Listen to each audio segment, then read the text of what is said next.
Bem, a gente está de volta com mais um momento aqui no nosso canal Viver Brasil, dessa vez com o especial Eleições 2024, com mais um dos pré-candidatos à Prefeitura de Belo Horizonte. A gente está tendo a oportunidade de conversar com cada um deles antes da data final, 6 de agosto, que é quando se encerra o limite para a definição de cada um dos candidatos oficiais para 2024. E nesse momento a gente vai ter a oportunidade de conhecer o João Leite, que é deputado estadual, foi vereador em Belo Horizonte, um dos principais goleiros da história do futebol brasileiro. Daqui a alguns segundos a gente começa o especial Eleições 2024 aqui no canal Viver Brasil com o João Leite.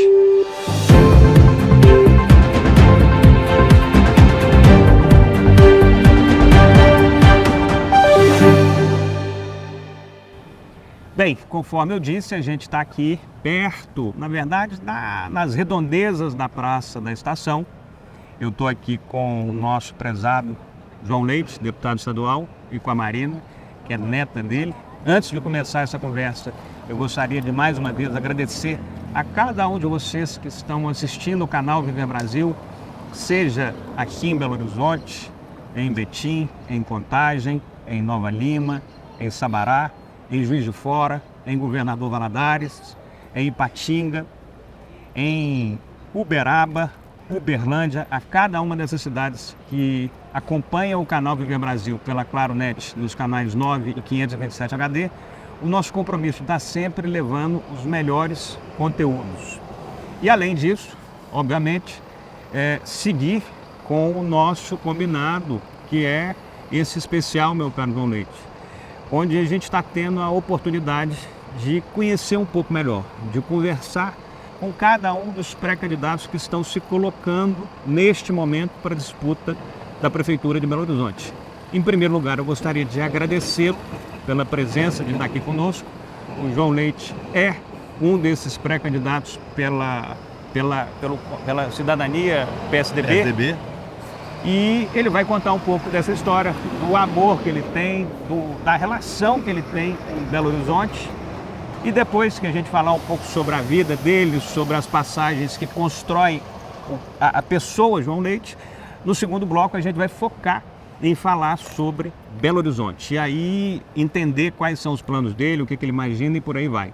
Então, com vocês, nosso deputado estadual, João Leite, Belo Horizontino, 68 anos, fala um pouco da sua vida de Belo Horizontino e em Belo Horizonte.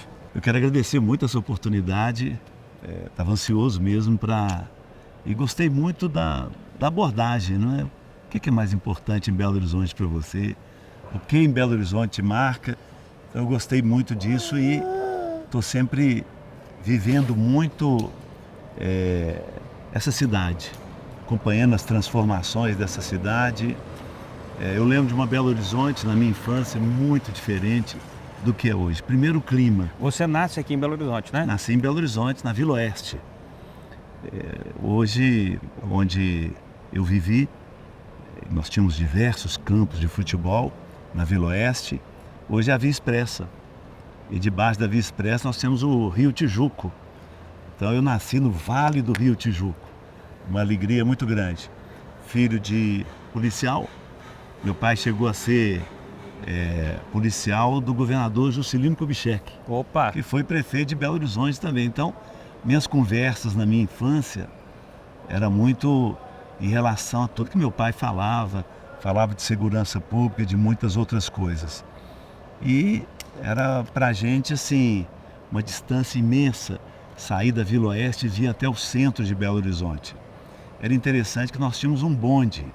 O bonde saía do centro de Belo Horizonte e ia até a rua Campos Sales, na Nova Suíça. E meu pai, ele como policial, muito tempo policial de rua, ele pegava esse bonde, tinha que andar muito para chegar em casa.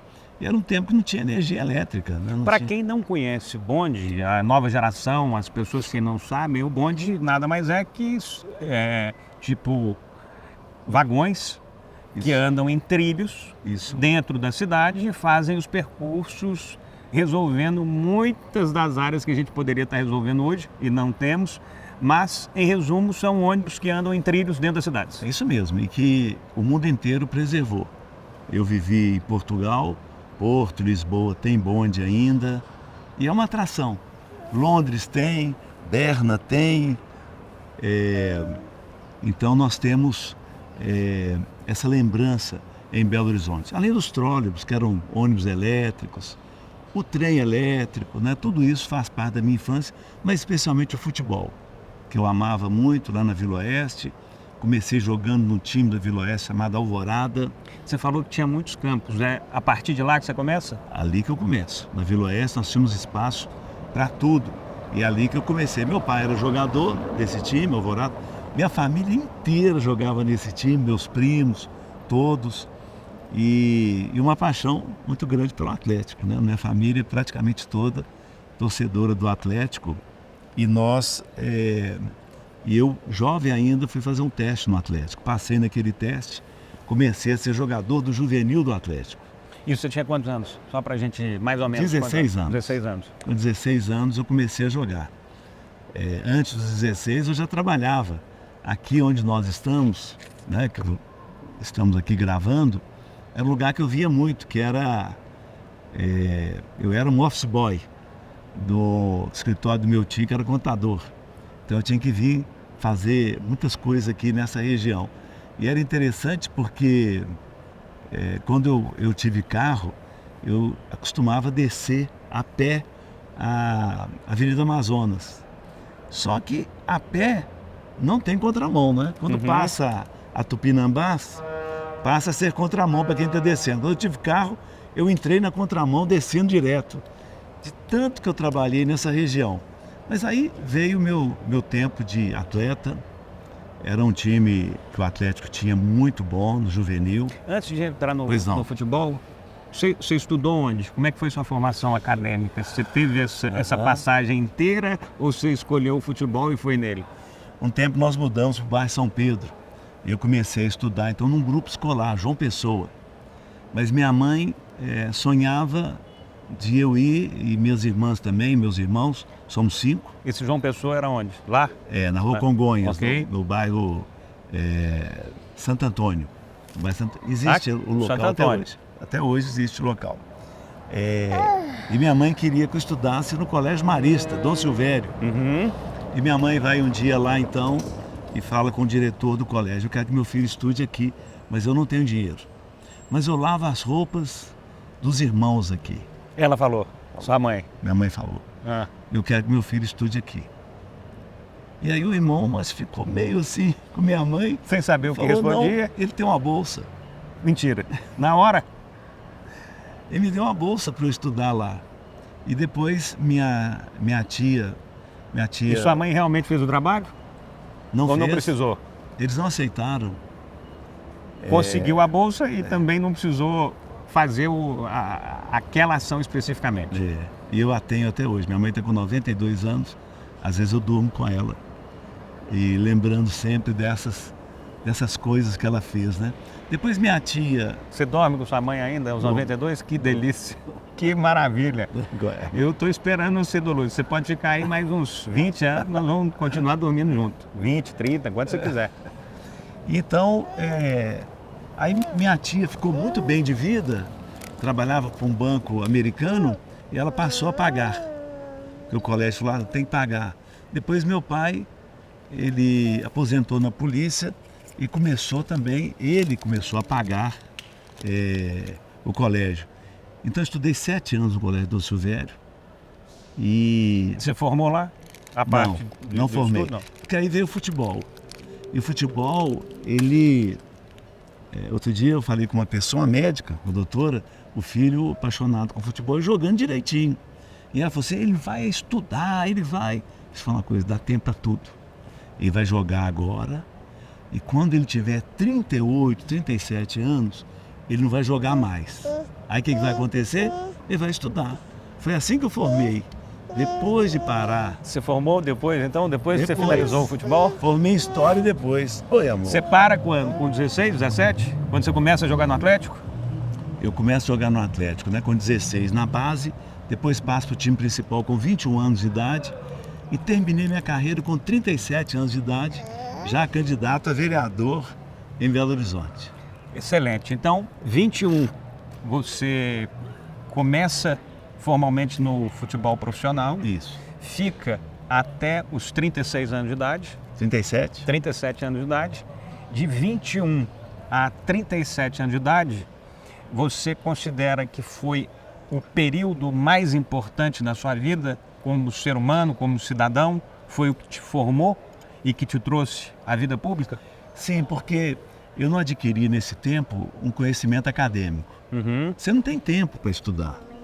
Talvez a diferença seja o Heleno que jogava com a gente, ele conseguiu formar em educação física, depois conseguiu formar em gestão pública, mas era assim, difícil demais a gente estudar. E se adquire como atleta um conhecimento de mundo absurdo. Eu lembro quando... E você teve a sorte também de não ser qualquer atleta. Você foi uma referência absoluta no nosso país, não só para o Atlético, mas para o Brasil. Isso. E aí, o que aconteceu? Eu conheci o mundo. Eu conheci o mundo... Jogando, defendendo. Estando nesses lugares, né? Porque o Atlético jogava na Europa, o Atlético jogou na Ásia. Então, eu viajei naqueles países onde nós tínhamos os povos primitivos. Interessante foi o meu trabalho final na faculdade, foi sobre os povos primitivos. Do que você havia visto durante jogador. Pois é, eu estava lá, eu sabia como é que era. Eu não me esqueço, nós paramos em Dharan, na Arábia Saudita, certa vez, e o empresário falou assim, onde nós vamos deixar nossas malas? A gente ia almoçar para pegar outro voo para o Bahrein. Onde nós podemos deixar a mala? Pode deixar aí mesmo. Não, eles vão roubar. Não, não vão não. Mas por quê? Se roubar, corta a mão. Então, ninguém roubava. Não tinha roubo e não tem roubo, né? Por causa... Ia ficar todo mundo tem mão.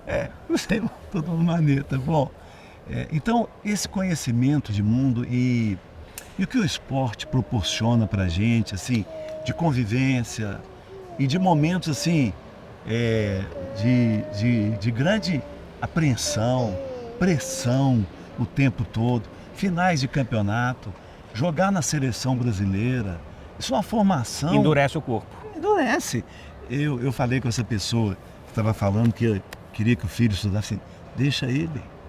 Ele vai fazer um período agora que vai fazer com que ele seja uma pessoa diferente e preparada para o mundo que ele vai enfrentar na frente e até para estudar. 37 anos, 36 para 37 anos. E seja para 35 ou antes, não sei qual que é a sua ideia de planejamento, de estratégia, como é que você faz a sua vida ou você vai levando dia após dia. Como é que foi então essa virada aí, esse momento que você falou? Eu vou deixar os campos e vou entrar no campo político, eu vou representar as pessoas. Como é que foi isso na sua mente, no seu coração? Como é que foi isso na sua decisão com sua esposa, que você vive há 45 anos juntos? Como é que é esse momento, que foi um momento muito importante? Muito importante. Eu deixei de contar uma coisa fundamental na minha vida. Aos 21 anos de idade, minhas irmãs falaram do amor de Jesus para mim, eu entreguei minha vida para Jesus. E junto com a Eliana, minha esposa, que era atleta da Seleção Brasileira de Vôlei... Você conhece ela quando? Aos 21 também? Aos 21 também que eu a conheço. Deus do céu. Aí, é só Deus mesmo nessa jogada. E um jogador de futebol encontrar com um jogador de voleibol, que eu nunca tinha assistido um jogo de voleibol na minha vida, né? E uma jogadora histórica também, né? Claro, capitã da Seleção Brasileira, atleta olímpica. A Eliane é daqui? É de Belo Horizonte, a família Dr. Antônio Aleixo, avô dela. Antônio Aleixo, da rua Antônio Aleixo? Antônio Aleixo, Pedro Aleixo era tio, avô dela. Famoso demais. Foi vice-presidente da República e tudo. Bom, e aí, junto com a Eliana, nós iniciamos um trabalho chamado Atletas de Cristo. E isso cresceu muito no mundo. Isso aos 21 anos de idade. 21 anos de idade. Presta atenção, é bom entender o percurso. E aí eu passei a ser presidente dos Atletas de Cristo. Então fazíamos conferência anual, aconteceu tudo isso. E quando eu chego aos 37 anos de idade, o PSDB me convida para eu ser candidato a vereador em Belo Horizonte. Ziza Valadares. Naquele momento, você não tinha nenhuma pretensão anterior. Zero. Eu nem pensava nisso. E a gente estava Ziza Valadares, pai do Gustavo. Pai do Gustavo Valadares. E atleticano, fanático. Muito querido. E aí, o que aconteceu? Me convidam para ser candidato. Eu falei, não quero ser candidato e tal. O Ziza, ele me pressionou muito e tal.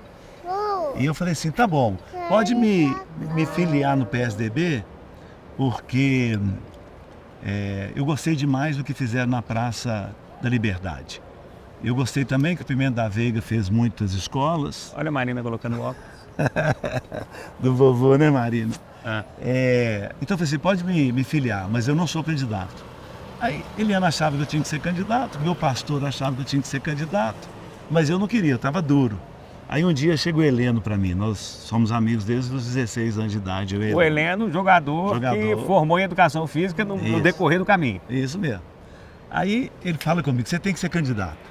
E eu falei, Heleno, eu não vou ser. Me dá uma razão para não ser, não, política tem muita corrupção, tem coisa errada e tal. Aí ele falou comigo, João, e futebol? Não, futebol não tem não, Helena. João, acorda, João. Quantas vezes a gente vê jogador fingir que está machucado para não viajar 400 quilômetros? Quantas vezes nós vimos? Muitas vezes. Quantas vezes você fez? Eu fiquei bravo. Você sabe como que eu fiz isso, Helena? Quantas vezes nós vimos um jogador dopar para jogar? Aí eu falei, infelizmente eu vi muitas vezes. Quantas vezes você se dopou? Eu fiquei bravo com ele. Nunca mais dopei. Pois é, João, você vai entrar, vai ver e não vai fazer. Aí ele me convenceu, eu fui candidato. E é uma pura verdade, meu caro João Leite, você que está nessa vida pública, mas que também no decorrer do caminho aí, sempre foi muito associado a causas de Deus. Há caminhos aí que você entende que são transformadores. E é um impacto que você tem que entender a diferença. Você está entrando num ambiente extremamente complexo, que é a política, não só a política em Belo Horizonte, mas a política no mundo. Trata de pessoas, de leis, de benefícios, de caminhos que podem e que não podem. Você mudou ao longo desses anos todos, praticamente 30 anos, desde quando você iniciou a sua caminhada na política. Aí eu estou falando, a partir do momento que você então aceita a provocação dos Ziza Valadares, aceita ter o seu nome colocado como filiado ao PSDB e aceita ser candidato. Você é eleito vereador e depois deputado estadual. Como é que você se movimentou em relação a esse tempo? Na sua experiência, no seu olhar para as coisas que acontecem na política, como é que você se diferenciou em não cair em tentações que são recorrentes e absolutamente naturais dentro do processo político? Como é que você se afastou disso? Foi fantástico. Quando eu entrei, eu fui logo convidado para ser secretário de esporte de Belo Horizonte.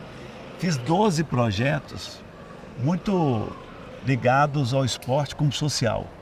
Naquela altura, nós tínhamos em Belo Horizonte os meninos de rua. Eles ficavam na porta dos bancos e assaltavam os idosos. Eu fiz um time com eles. Pegava os meninos e a semana inteira eles treinavam comigo, com o Heleno, com o Ângelo, que jogou no Atlético também. Ei, tudo bem? Tudo jóia? E aí, foi uma coisa assim impressionante, a mudança nos meninos, sabe? Nós temos hoje atletas que começaram com a gente e teve uma mudança na rua. E é uma coisa impressionante, todos eles usavam droga. Aí começaram a notar que a droga fazia mal para eles no futebol e começaram a parar de usar.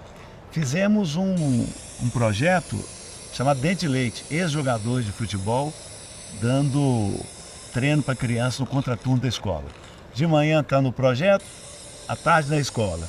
À tarde no projeto, Deixa eu baixar isso aqui. pela manhã na escola.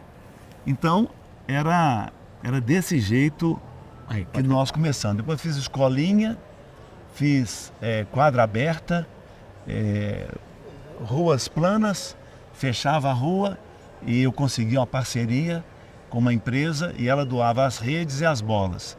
E fizemos uma Olimpíada e depois nós tivemos quase 5.000 atletas de vôlei de rua. Depois fizemos o Procampim. Nós não tínhamos espaço grande para colocar o campo de futebol. Eu consegui com a Mannesmann 3 carretas de tubo e conversávamos com proprietários de imóveis e fazíamos um campinho. A Sudecap soldava estes ferros e a comunidade ajudava a colocar a trave. E a gente então fez esse Pro Campinho também. Fizemos Superar, que existe até hoje. Crianças com deficiência física, eles treinam e fazem inclusive campeonato. Então foi uma experiência assim maravilhosa, sabe? E aí veio um problema. O problema é o seguinte: vinham os prefeitos do interior e queriam que eu fosse para implantar os projetos. Aí eu falei assim, eu sou o secretário de esporte de Belo Horizonte, eu não posso ir para o interior, só se o prefeito permitir. Aí o prefeito permitia. Um dia eu fui a Vazante para apresentar o projeto e tudo para eles lá. Eles mandaram um Gol me buscar e eu sentado no banco de trás do Gol. Isso premedinho. Eu cheguei lá e eles tiveram que tirar o Gol de mim e eu caí no chão. E aí eu falei assim, bom, se eu estou indo para o interior, eu vou ser candidato a estadual. Aí fui candidato a deputado estadual e foi uma coisa assim, foi um desafio levando esse monumental. projeto dentro de leite. Não, porque aí eu era pro legislativo, não era... Quando você enxergou o Estado, você estava levando o projeto que fez em Belo Horizonte para outras cidades de Minas. Claro, esse era o pensamento das pessoas e tudo. Mas acabou que o meu partido, nós tínhamos 8 deputados. E o partido então escolheria algumas presidências de comissão da Assembleia Legislativa. Isso era quando? 95. Eduardo Azeredo, governador, presidente da Assembleia era Agostinho Patrus Pai. E aí nós reunimos o nosso partido, o PSDB, e eles falaram, João Leite, você vai para a melhor comissão, vai presidir a melhor comissão da Assembleia. Eu falei, educação? Esporte? Não, muito melhor. Constituição e Justiça, que é por onde entram todos os projetos, né? Não, muito melhor. Qual que é? Direitos Humanos. Aí eu fui presidir a Comissão de Direitos Humanos. A mais complexa. A mais complexa. Nós tivemos uma situação, logo que eu entrei, o gerente, o tesoureiro de um banco do Brasil, em Betim, foi torturado. E a polícia achava, o delegado achava que ele tinha mandado fazer o assalto de 600 mil reais. A polícia militar descobriu quem fez. E o cara foi torturado e aparece lá na Assembleia arrastando, todo machucado. Eu convoquei a comissão, o pessoal, não. Deputado entrando debaixo de mesa. Mas como é que ia mandar aquele homem embora? O homem tinha 20 anos de banco e é meu amigo até hoje. O delegado foi punido e ele recebeu uma indenização do Estado. E aí começou uma coisa assim muito ruim. Porque, defende bandido, não sei o quê. Gente, o homem era tesoureiro do banco. O policial, ele pagou pelo que ele fez. E aí começou a viatura, não vote em quem defende bandido e tal. E logo depois eu fui presidir a Comissão Parlamentar de Inquérito do Sistema Penitenciário. Fernando Beiramar fugiu pela frente de uma cadeia e aí nós fizemos 10 novas legislações. Tiramos a Polícia Civil e a Polícia Militar de guarda de presos para elas estarem nas ruas dando segurança para a população. Só que um policial era dono da empresa que dava alimentação para os presos. Aí, de novo, não vote em quem defende bandido. Eu enfrentei tudo isso. Tentaram invadir minha casa com metralhadora. Um jornal saiu, minha cara, e estava escrita a manchete, vai morrer. Era essa manchete. Então, não tem escola que ensine uma coisa dessa, né? Eu passei por cada coisa na minha vida. Como é que você separou na sua vida? E aí eu estou te fazendo essa pergunta, eu te fiz ela, você me respondeu o que você fez como político. Mas como é que você conseguiu, ao longo desse tempo, não cair em tentações? Olha o Sargento Rodrigues que eu retorno para ele. Como é que você suportou e não cair em tentações do jogo político? De corrupção, de andar em em caminhos que não iriam render para a sua vida. Como é que você suportou? Sabe que isso foi muito fácil, porque as pessoas mantinham a distância de mim, sabe? Mantinham a distância de mim em relação a essas questões. Teve um momento? Teve, mas eu fui firme, graças a Deus. Ah lá, tá com o Alex, ó. E O aí Alex foi vai te levando, dar. foi caminhando. Caminhando, tranquilo. E essa virou também o seu escudo. Claro, claro. Aconteceram muitas coisas, mas eu rejeitei, graças a Deus. Ô, João, deputado estadual João Leite, eu acho que você tem realmente uma vida muito sintonizada com Belo Horizonte. É muito difícil você não reconhecer isso, independente que sejam seus concorrentes, sejam pessoas que não gostam do seu caminho, que é difícil certamente tê-las. Dá para se ver que o seu envolvimento com Belo Horizonte, a sua experiência com passagens de Belo Horizonte é muito intensa, é muito próxima. Eu queria que você finalizasse esse bloco para que a gente continue rompendo, aí sim no segundo bloco, para falar essencialmente de Belo Horizonte, seus planos, dos principais pilares. Em relação à sua vida como pessoa, à sua vida humana, qual que é a importância que teve este relacionamento que você tem com a Eliane há 45 anos? O que você entende na sua vida se você não a tivesse junto? O que você acha que seria da sua vida? Eliana é uma pessoa assim... Ela é uma capitã. Ela é sensacional. É uma pessoa assim... Eu tenho assim uma admiração por ela. Você imagina, minha esposa, ela fraturou o pé como atleta, enquanto atleta. Rompeu ligamentos, menisco, enquanto atleta. Quando ela terminou, num desses passeios ali, ó, de Pedra Portuguesa, de Belo Horizonte, e ela tropeçou num lugar desse, fratura de fêmur. Depois enfrentou 2 cânceres. Um não tem cura. O que é isso? Um não tem Capitã cura. para valer. Não tem cura, então ela é um exemplo. Eu lembro ela fazendo... Fui 17 vezes para ela tratar em São Paulo.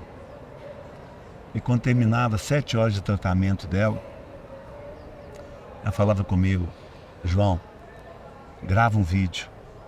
Eu falei: para quê? Para a igreja.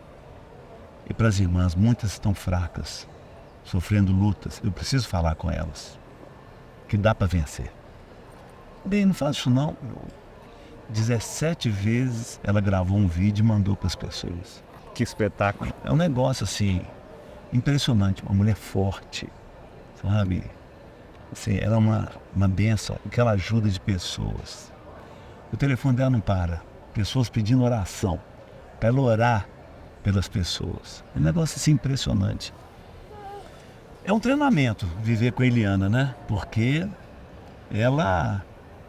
O tempo todo tem que pedir perdão. E tem que o tempo todo perdoá-la também, né? Eu tenho minha devocional pela manhã, eu oro toda manhã. E eu falo com Deus assim: Deus, eu perdoo as pessoas que me fizeram mal e tal. Eu sinto Deus falando comigo: você já perdoou a Eliana? Porque ela falou que você está mole, que você tem que enfrentar as coisas. Você já perdoou? Já perdoei, Senhor, já perdoei. Então ela é uma pessoa maravilhosa, né? Um amor que eu tenho por ela. E com ela você teve 3 filhos? 3 filhos. E hoje tem 5 netos. Exatamente como a doutora Marina, que está aqui, participando da primeira entrevista dela. Então a gente está finalizando esse primeiro bloco, conversando com o João Leite, deputado estadual, vereador em Belo Horizonte e agora pré-candidato à Prefeitura de Belo Horizonte pela cidadania, pelo PSDB Cidadania. Daqui a alguns instantes a gente está de volta com o João Leite e a Marina.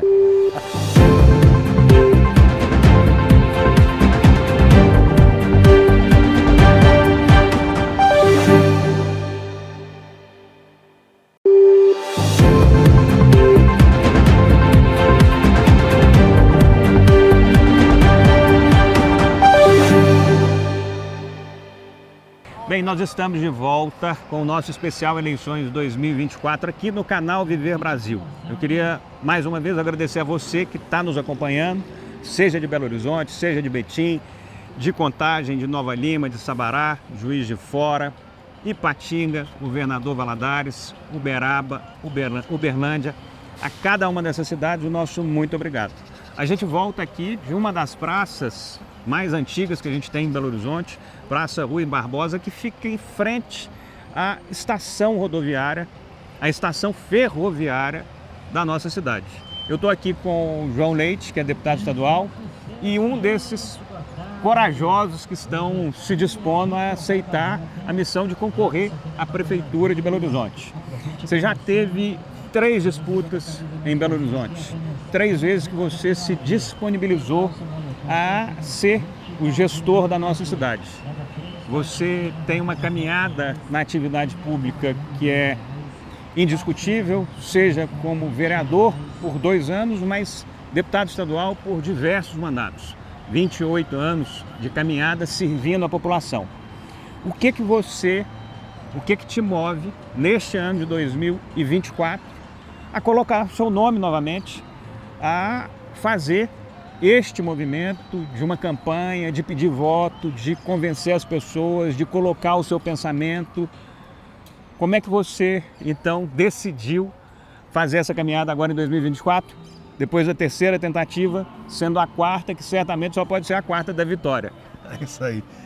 Bom, filho de BH não foge à luta, né? Nós não podemos abandonar a nossa cidade. Nós estamos aqui diante de uma diretriz do plano de governo que nós estamos construindo. Essa é uma diretriz, aproveitar a estrutura já existente ferroviária na região metropolitana de Belo Horizonte para voltarmos com os trens de passageiros. Nós temos hoje uma cidade engessada, imobilizada, e nós precisamos lançar mão desse espaço que existe em Belo Horizonte, na região metropolitana, ligando as diversas cidades da região metropolitana, do trem de passageiros. Isso é possível e essa é uma diretriz imediata. Por isso estar aqui para mim é uma alegria. Eu tive a oportunidade de usar esses trens que existiam e foram todos eles retirados. E agora é o momento da volta do trem em homenagem ao trabalhador, à trabalhadora, à região metropolitana de Belo Horizonte. A outra coisa importante que nos remete aqui é a situação de abandono dessa praça histórica. Belo Horizonte não é uma cidade histórica, mas tem os seus sítios históricos. A Praça da Estação é um sítio histórico. Aqui eu tirei uma foto, menino, com o lambe-lambe, com aquele negócio que dava um flash assim, parece que era um tiro, aqui nessa praça. E vemos agora o abandono. Está havendo uma recuperação da região da Praça da Estação. Nós vemos moradores em situação de rua e o que nos impressiona é que muitos estão doentes. Eu não consigo entender porque eles são tratados. Então, essa é outra diretriz imediata que nós estamos construindo no nosso programa. As pessoas em situação de rua que estão doentes têm que ser tratadas. Não é possível que elas continuem dessa maneira. João, o objetivo desse programa e desse especial aqui é levar até o telespectador e telespectadora do canal Viver Brasil os pensamentos que cada um desses candidatos tem sobre diversos assuntos. Você começou a falar sobre uma possibilidade de algo que já tem em Belo Horizonte, que são os trilhos dos bondes antigos, mas eu queria que você falasse, já que a gente falou desse tema, eu queria que você aprofundasse um pouco mais em relação a uma das partes mais importantes que a gente tem, não apenas em Belo Horizonte como cidade, mas na região metropolitana. Como é que você enxerga de maneira efetiva, e aí excluindo essa parte dos trens, como é que você imagina melhorar o trânsito, a mobilidade em Belo Horizonte, que é um caos? Um trajeto que você poderia gastar 5, 7 minutos de carro, você gasta 50 minutos, 1 hora, 1h30. Como é que você imagina, como gestor da cidade, melhorar essa realidade?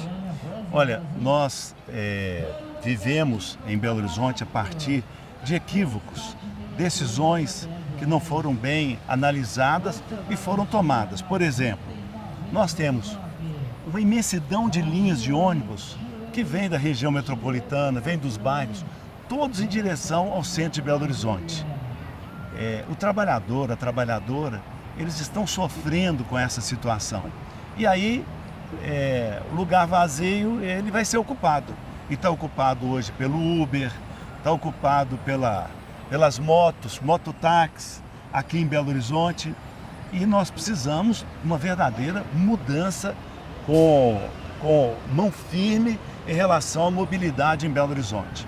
Nós temos, passando por Belo Horizonte, pelo anel rodoviário de Belo Horizonte, cargas muito pesadas. Então, esse é o entendimento. Nós precisamos de um anel. Passam hoje cargas que o destino não é Belo Horizonte, não é nem Minas Gerais. Então, é necessário que enfrentemos essa situação. Nós precisamos de um rodoanel. Essa é a primeira questão. A outra é termos outros tipos de modal. Não é? Nós temos hoje os ônibus, são importantes? São. Mas nós temos condição da Praça da Estação ir a Sabará, ir a Rio Acima, Nova Lima, Raposos. Nós temos condição de ir a Brumadinho, Sarzedo, Mário Campos, Ibirité.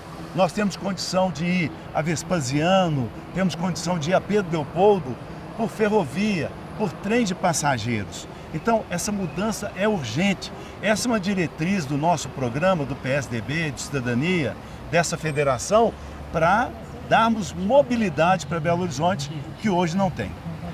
Em relação a um outro ponto que você falou, na hora que a gente estava considerando os ambientes públicos, como essa praça aqui, é uma outra parte que é fundamental, e aí eu quero te perguntar em duas esferas.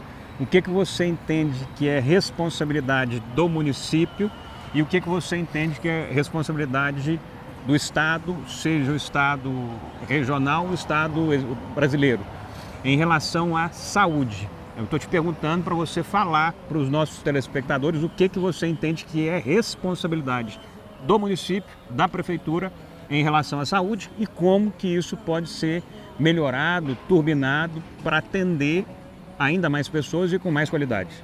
Nós tivemos um erro histórico na questão da saúde, do atendimento. Por exemplo, nós temos, em Belo Horizonte, foram construídos mais de 20 hospitais públicos. Então, vem de diversos lugares de Minas Gerais, pessoas para serem consultadas. Imagine, por exemplo, que nós temos 9 leitos no Hospital João 23 para queimados. Imagine, um estado com 853 municípios, 20 milhões de habitantes, só tem atendimento para queimados em Belo Horizonte. E 9 lugares. E 9 leitos. 9 leitos. 9 leitos que existem para isso. Então, nós precisamos mudar isso. No governo Aécio, Anastasia, foram iniciados os hospitais regionais para dar atendimento à nossa população no interior. E nós precisamos urgentemente de outras questões. Por exemplo, nós temos um hospital que está hoje com a universidade, que é o Risoleta Neves, está no vetor norte de Belo Horizonte. Uhum. Ele faz o atendimento... Lá na Cristiano Machado ali, né? Isso, a Cristiano Machado com Pedro I. Faz o atendimento das emergências, dos traumas, acidentes na região norte de Belo Horizonte. E a região oeste, onde nós temos o anel rodoviário, temos a BR-040, a BR-381, nós temos tudo isso lá. Nós não temos um hospital referência. E temos um hospital do estado, chamado Alberto Cavalcante, que pode se tornar no hospital referência para aquela região. Acidentes na 381, o helicóptero desceria onde? Querem fazer conjunto habitacional no antigo aeroporto Carlos Prates. Ele tem que ser o aeroporto para descida de emergência de helicópteros e tornar o Hospital Alberto Cavalcante numa referência para traumas, acidentes rodoviários, tudo seria ali. Então, quando falamos em saúde, a responsabilidade é de todos nós. Até nós que estamos no trânsito e vemos um acidente, nós estamos obrigados a ter atenção para aquela questão. Então é o município, é o Estado e é o governo federal que tem que ter atenção. E precisamos... Mas o recurso quem tem? O município também tem ou vem do federal? O federal que tem que colocar. É difícil a gente falar assim, o recurso é federal, é estadual, é municipal, porque a pessoa que deu leite para sua criança hoje pela manhã, o biscoito, está pagando aproximadamente 30% de imposto. Vai para o governo federal e tem que ser devolvido. Não quer dizer que o dinheiro é federal. O que é federal? Brasília? A gestão, né? Não é arrecadado em Brasília. É arrecadado em Belo Horizonte, é arrecadado em todos os lugares. Mas essa que é uma discussão, inclusive, dos municípios, por conta da concentração dos recursos no âmbito federal. 70% está na mão do governo federal. Agora, isso é a busca permanente, a política de discutir e conseguir aquilo que é direito, por exemplo, de Belo Horizonte. Então, nós falamos da diretriz que é a questão da mobilidade. Falamos da outra diretriz que é saúde e que envolve o que nós estamos vivendo em Belo Horizonte. Alguns dizem que é 10 mil, outros 14 mil pessoas morando nas ruas. Caminhei com você um pouco aqui na região na Praça da Estação e nós vimos pessoas que estão na rua e estão doentes. Nem precisa ser médico para saber, elas têm que ser tratadas. Nós vimos que houve uma decisão da justiça que eles têm que continuar na rua. Mas alguém doente vai ficar na rua? Nós vemos pessoas se arriscando no meio dos carros, limpando para-brisa, vendendo as coisas. A lei é clara, a rua não é para andar. Você pode passar na passagem de pedestre, Sim. Mas ficar na rua, né? Na rua andando, não é possível. Então, essa é outra diretriz. Na saúde e ligando. É importante ligar a visão de que essas pessoas estão doentes. Elas têm que ser tratadas pelo município, pelo Estado e pela União. Antes da gente ir para pontos específicos, vamos acabar com os pilares. A gente falou de saúde, a gente falou de mobilidade. Eu queria que você contasse quais são as suas perspectivas no que diz respeito à educação, no que diz respeito às responsabilidades da prefeitura, do município. Olha, esse é um sonho meu desde sempre, né? Eu lembro muito como é minha formação em história, eu vou em escolas, eu quero ir à biblioteca, quero ver qual livro que tem lá. Em todas as bibliotecas falta um livro, que quando eu entrei na universidade, eles falaram comigo, primeiro livro você tem que comprar uma Bíblia. Eu falei, uma Bíblia? Uma Bíblia porque está a história dos povos primitivos. Foi onde eu me especializei, não é? Então, você chega numa escola pública, não tem Bíblia. Mas você vai a uma penitenciária, toda cela tem uma Bíblia. Isso. Depois que nós perdemos a pessoa, aí nós damos a Bíblia para ele. Outro dia falaram que ia tirar as Bíblias das celas. Gente, sem chance, eles não vão querer, né? Porque é a companhia deles. Mas mais do que isso, eu fui secretário de Estado de Desenvolvimento Social e nós tínhamos, nessa secretaria, a gente cuidava justamente da empregabilidade e era impressionante chegar no posto do Cine e a pessoa... Cine era um negócio de emprego. Sistema Nacional de Emprego. Pronto. Então chegava o jovem lá... Famoso, isso daí era um lugar... Mas tem Cine ainda? Claro. Tem? Claro. Mas o Cine foi muito mais utilizado no passado. Pronto. Mas o que acontece? Chega o jovem lá para uma vaga no Cine. Vaga de recepcionista, a jovem ou o jovem. Aí eles fazem um teste. Anota aí um recado, atende um telefonema. Mais ou menos assim, o jovem atendia o telefone. Fala aí, velho. Não dá, né? Não. Anotar um recado, não consegue anotar um recado. Então nós tínhamos postos que era para formação para o trabalho mesmo. Da ideia de empreendedorismo, de querer e também chegar para o jovem, aumentar a escolaridade dele. Nós fazíamos isso. Então, a minha visão de educação, permanentemente, é que nós precisamos ensinar as pessoas a estar prontas para o mercado de trabalho. Em todos os sentidos. Eu lembro, certo tempo, a escola judaica aqui, a escola judaica, entrou uma menina de 6 anos na escola judaica, a mãe contou para mim, que a primeira tarefa que ela teve era fazer uma pesquisa de mercado. E veio falar comigo. Aí eu falei com ela, e tá ruim? Ela tem 6 anos, eu falei, e daí? E depois ela voltou. Agora mandaram ela fazer um plano de negócio. Eu falei assim, tá ruim? Eu falei, tá, ela tem 6 anos. E ela acabou fazendo o plano de negócio. Que maravilha. Faltava nos restaurantes de Belo Horizonte, palha italiana.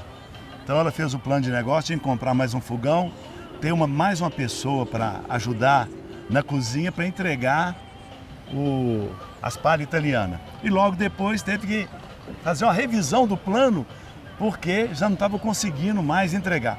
Então, eu penso para a educação isso. E outra coisa fundamental na educação. Estudei muitos anos no Colégio Dom Silvério. Qual que é a matéria que eu mais amava? Bom, história eu amava. Mas estava na frente da história, eu era da seleção do colégio. O futebol, Esporte. nós tínhamos lá basquete, tinha vôlei, tinha todo o esporte. Então, o jogo escolar, os jogos escolares, né? Quando eu fui secretário, nós tínhamos 58 municípios nos jogos escolares. Na hora que você fala em educação, o seu pensamento está 100% vinculado ao esporte. Claro, porque é educação não formal. Se você faz uma falta violenta, amarelo. Se repetiu, é vermelho. Né? A bola para entrar em jogo no futebol, antigamente, hoje não precisa mais, tem que sair da área. O goleiro não pode colocar a mão na bola fora da área. Isso tudo começa a fazer com que a criança pense nisso. Então, eu penso na educação infantil, o esporte na educação infantil. Então, tínhamos em 2003 58 municípios nos jogos escolares. E gastávamos dinheiro com clubes, não sei o quê. O que eu fiz? Coloquei tudo nos jogos escolares. Hoje fechou a FEENG, a Federação dos Jogos Escolares, com seu presidente Everson Sicarini. Hoje nós temos 840 municípios nos Jogos Escolares. De 35, que tinha lá atrás. Às vezes chegam 200 atletas numa mesma cidade. Não, 800 e quantas? 840 Municípios? Então nos toda Jogos Minas Escolares. Gerais. Toda. Hoje é uma referência. Que maravilha. Então, essa é a minha ideia para a educação. Essa é uma diretriz para a educação. Nós temos que fazer isso e tornar a educação um lugar prazeroso de ir à escola. Então, essa é outra diretriz. Para finalizar os pilares, mobilidade, educação, saúde, a gente vai falar sobre um outro item que está vinculado ao dia a dia da cidade. Como as pessoas saem de casa, circulam, se movimentam e como é que elas se sentem. E aí eu estou falando da questão da segurança. Fundamental. Em relação à segurança, qual é o papel da Prefeitura e da Guarda Municipal? É o papel mais importante. A Guarda Municipal é a guarda presente na cidade, junto com a Polícia Militar, a Polícia Civil, mas é fundamental, mas o principal de uma cidade é uma cidade organizada. Nova York teve uma experiência, quando eu estava na Assembleia, nós trouxemos o chefe da polícia de Nova York, teve uma... Rodolfo Giuliani. Rodolfo Giuliani era o prefeito. Mas ele foi o chefe da polícia também. Ele estava na cabeça. Né? Eu guardo na cabeça o que o Rodolfo Giuliani fez. Lá tinha os borradores. Quem eram os borradores? Quem limpava o para-brisa. E ele falou assim, prenda-os, eles estão na rua, prenda-os. E o procurador do município falou assim, não pode, tem direito de ir e vir. Na rua onde passam os carros? Não, na rua onde passam os carros não. Então acabaram com isso. No metrô, tudo pichado. Prende quem pichar. E depois, as janelas quebradas nos bairros. Quebrou a janela, invasão do domicílio, gente começou a morar nesses lugares e uma cidade muito escura. Então, essa é uma diretriz. Nós vamos organizar essa cidade. Vai ser uma cidade iluminada. Eu era secretário de Estado, nós fizemos um projeto chamado Campos de Luz. Nós iluminamos 1000 campos de futebol. A Polícia Militar fez um levantamento, onde os campos foram iluminados, 75% menos ocorrência criminal. Porque um campo de futebol são 6.000 metros quadrados totalmente escuros à noite. Desova de cadáver, uso de drogas, estupro, tinha tudo isso. Nós acabamos com isso organizando, iluminando. Hoje nós vemos um projeto em Belo Horizonte que a lâmpada está sobre a copa das árvores. E embaixo, na calçada, no passeio, tudo escuro. Então nós precisamos fazer isso. E precisamos da polícia permanentemente nas ruas. É fundamental isso. A nossa Guarda Civil Municipal também. Então, e a outra coisa importante vai ser o tratamento das pessoas que estão em situação de rua. Isso trará uma segurança muito grande para a nossa população. A gente não faz nada disso que você falou aí agora. Isso eu estou afirmando que não se constrói nada do que você falou: saúde, educação, mobilidade, segurança, sem desenvolvimento econômico, sem emprego, sem energia financeira acontecendo no município. Qual é o seu pensamento como prefeito em relação ao desenvolvimento econômico? E aí eu cito, de maneira muito prática, as áreas que talvez sejam de maior importância e que em Belo Horizonte está tendo muita reclamação, muito questionamento, que é o plano de desenvolvimento do setor imobiliário, o plano orgânico da cidade, o plano que dá as diretrizes de como que vai ser aquela construção, quais são os limites dela e por aí vai. Eu toquei em um ponto, mas eu sei que nós temos vários importantes, como é o caso, por exemplo, da nossa cidade, que é conhecida como capital nacional dos bares e botecos. Então você tem uma energia também de consumo e de serviço, de prestação de serviço enorme. Como é que você enxerga esta área para Belo Horizonte? Eu te dei 2 direcionamentos aí que são fundamentais para a nossa cidade em específico: desenvolvimento imobiliário e prestação de serviço. Essa é uma diretriz fundamental do nosso plano de governo. Nós estamos vendo hoje uma cidade que é reconhecida como uma cidade de serviço. A economia de Belo Horizonte ela foi sustentada pelo serviço, pelos lojistas, pela construção, isso que sustentou Belo Horizonte. Hoje, eu voltando do bairro Castelo, estava olhando quantas lojas, quantos empreendimentos fechados e na frente uma cabana, uma barraca, um cobertor na frente. Na Avenida do Contorno com o Amazonas, nós temos essa situação. Agora, como empreender em Belo Horizonte? Se nós temos pessoas morando na frente do comércio da pessoa. A cidade tem que ser organizada. A cidade ela tem que ser defendida pelo seu gestor para que os impostos sejam produzidos por estes que perderam tudo por conta da desorganização da cidade. Então é fundamental chamar Belo Horizonte, chamar a cidade e tratarmos do plano diretor de Belo Horizonte, do planejamento de Belo Horizonte e lembrar as grandes bandeiras de Belo Horizonte. A prestação de serviço, todo mundo recorria a Belo Horizonte, mas lamentavelmente hoje, pela desorganização da cidade, nós temos as pessoas se distanciando e ninguém quer investir em Belo Horizonte mais, porque não há organização, não há segurança para a população. Se nós não temos uma organização, nós não temos segurança em Belo Horizonte. Por isso é fundamental as diretrizes serem cumpridas, cumprir a palavra. Eu darei todo o tempo para conversar, para ouvir, mas ao mesmo tempo nós estaremos trabalhando nas ruas para tornar as ruas seguras, para fazer com que as pessoas que querem investir em Belo Horizonte tenham total segurança. Pampulha e aglomerados. Pampulha e aglomerados. 2 situações distintas. Eu gostaria que você, nós já estamos chegando meio que no final aqui, 2 temas importantes. Pampulha é algo que tem que ser imediatamente tratado com o governo do estado, com a Copasa, e tem que ser resolvido. Não dá para ficar tirando do fundo tudo que está lá e construindo ilhas da Lagoa da Pampulha.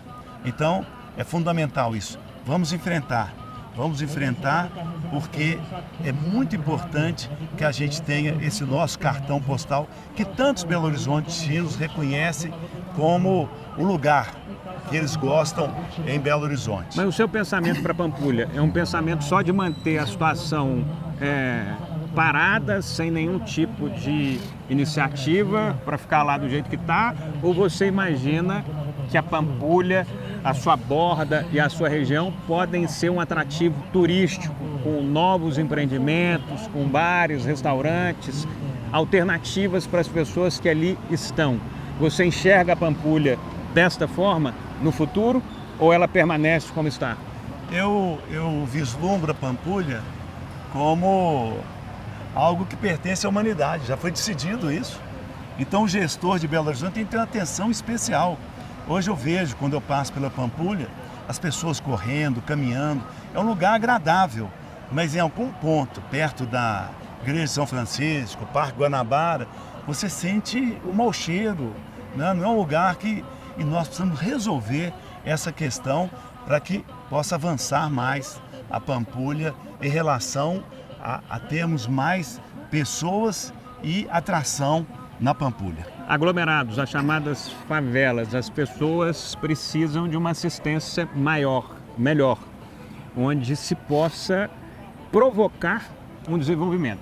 Eu cito aqui algumas alternativas que a gente tem, eu queria que você comentasse sobre. Você tem estruturas de transformação, como é o caso que está no guarda-chuva da FEComércio, onde você tem SENAC, SESC, onde você tem em outras instâncias o SEBRAE que ajuda nessas transformações.